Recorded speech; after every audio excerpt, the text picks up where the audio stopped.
presentation was developed for the University of Maryland University College Data 620 Data Analytics course. The Chesapeake Bay is the largest estuary in the United States and the third largest in the world.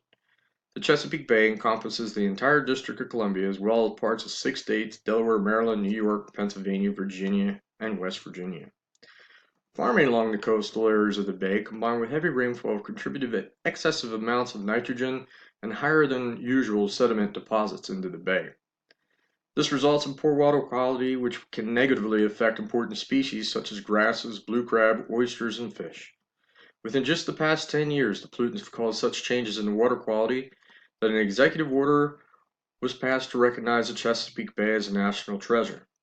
This resulted in the EPA releasing nitrogen and sediment limits for the bay and its tributaries. Restoration efforts have resulted in a constant monitoring of water quality, toxic contaminants, and sediment pollutants. As a result of the monitoring, I was able to look at data over a 20-year period to include the method of collection, be it depth, station, unit, and time, just to name a few. Pulling this data into Tableau, I'm going to look at our regression model and see the results of this monitoring, concentrating on nitrogen, TSS, which is our sediment, and the water temperature levels.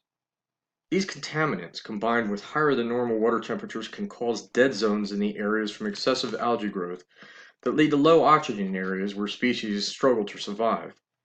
It's estimated that 331 million pounds of nitrogen are deposited in the bay each year, and TSS, or sediment, which comprises both organic and inorganic matter, have seen levels as high as 20 million pounds of deposits entering the waters of the Chesapeake Bay.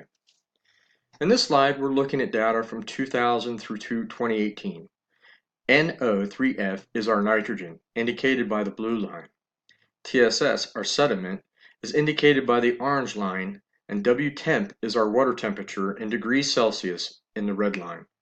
I should note here that the first data recorded values of the sample was only for about 3/4 of the year and didn't include the winter months, which gave it a higher than normal value, as you can see is indicated here on the front edges. Here we see the blue line, the NO3F, or nitrogen levels, at a very high peak of 0.98. This correlates along this line with our sediment value and our water temperature. We can see right here that they're peaking all at the same time.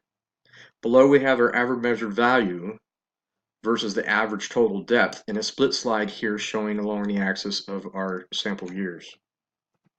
Here I'm showing you the water temperature data higher than normal is 16.60 at the beginning of our chart because we were missing some of the cold weather months, which made the beginning of the chart measurements a little higher. As we go down the slide, we're looking at our TSS sediment. We see an average measured value of 25.67 at our peak, coinciding with our temperature and our nitrogen levels.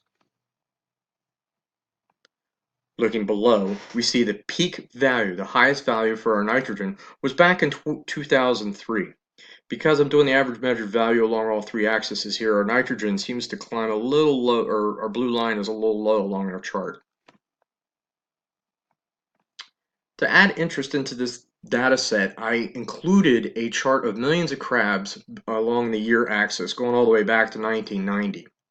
Included in this chart are the water temperature variables for the crabs and millions of crabs harvested along our chart.